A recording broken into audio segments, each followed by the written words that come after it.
அந்த சுவாமி ரூமில் குப்பை சேர்க்கவே கூடாது.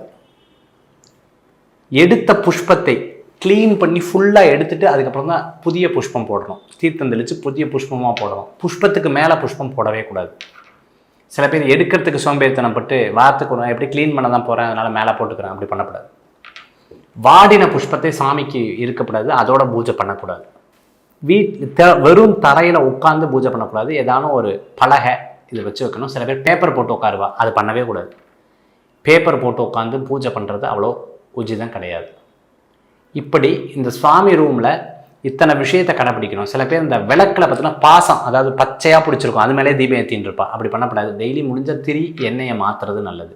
அதேமாரி கருகின திரி மேலே திரி ஏறும்போது மேலே ஒரு கங்கு மாதிரி நோண்டு இருக்கும், அப்படியே கருகின திரியோடு ஏற்றுவா. அப்படியே ஏற்றக்கூடாது. அந்த திரியை என்ன பண்ணணும், தூண்டி விடணும்.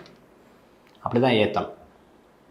அதே மாதிரி நைட்டு திரி நீங்கள் விளக்கு அணைக்கும் பொழுது ஊதி அணைக்கப்படாது. 2 சொட்டு தீர்த்தம், 2 சொட்டு அதாவது பால் விட்டு அதை இறக்கணும். அப்படி இல்லைன்னா கையில் தான் அணைக்கணும், இல்லைன்னா திரியை இறக்கி விட்டுணும்.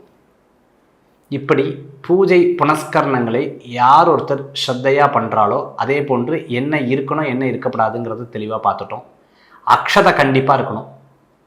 சுவாமி ரூமில் அக்ஷதை இருக்கணும். சந்தனம், குங்குமம், ஊதுபத்தி, கற்பூரம் போன்ற விஷயங்கள் தனியாக இருக்கணும். பூக்கோட தனியாக இருக்கணும். இப்படி எல்லாம் தனியாக இருந்து ஸ்ரத்தையாக நம்ம பண்ணோம்னா ரொம்ப விசேஷமான பலன்கள் கிடைக்கும்.